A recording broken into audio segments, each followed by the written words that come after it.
9 থেকে 2 গেলে 7, 7 গুণ 5 সমান 35। হ্যাঁ 35 তো। এই আনসার কত রে? 35। 35? আমার এসেছে তো। বলিস কি? তোদের আসেনি? কই না তো। কি বলছিস কি? এত সহজ অঙ্ক তোরা বুঝে পারছিস না। বলিস কি রে, কিভাবে করলি? আরে ভাই, অঙ্ক জিনিসটা হচ্ছে বোঝার জিনিস। তুই তো এটা মুখস্থ করতে গেলে হবে না, তাই না? অঙ্কটা করতে হবে তোর এখান থেকে, আর অঙ্কের যে ফর্মুলা সেটা বেরিয়ে আসতে হবে এখান থেকে। গণদেব কতগুলো গাইড দেখে দেখে শুধু অঙ্ক করিস। অঙ্ক হিসাব নিকাশ করবি, অঙ্ক হচ্ছে ব্যবহারিক জিনিস। আচ্ছা ভাই, তুই কত নাম্বারটা করেছিস আমাদের দেখা? কেন? আমি যে 2 নম্বর চ্যাপ্টারে 7 নম্বর অঙ্কটা করলাম। আরে বেটা, স্যার করতে দিয়েছে 5 নাম্বার।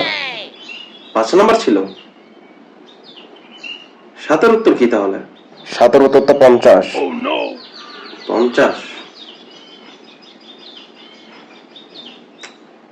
আজকে একটু টেনশন আছে বুঝলি, এখানে, যার কারণে এখানে কাজ করছে না। এই শালা ফুট তোর, মাথা খারাপ হয়ে গেছে, আর তুই লেখা দিয়ে মাথা খারাপ করছিস।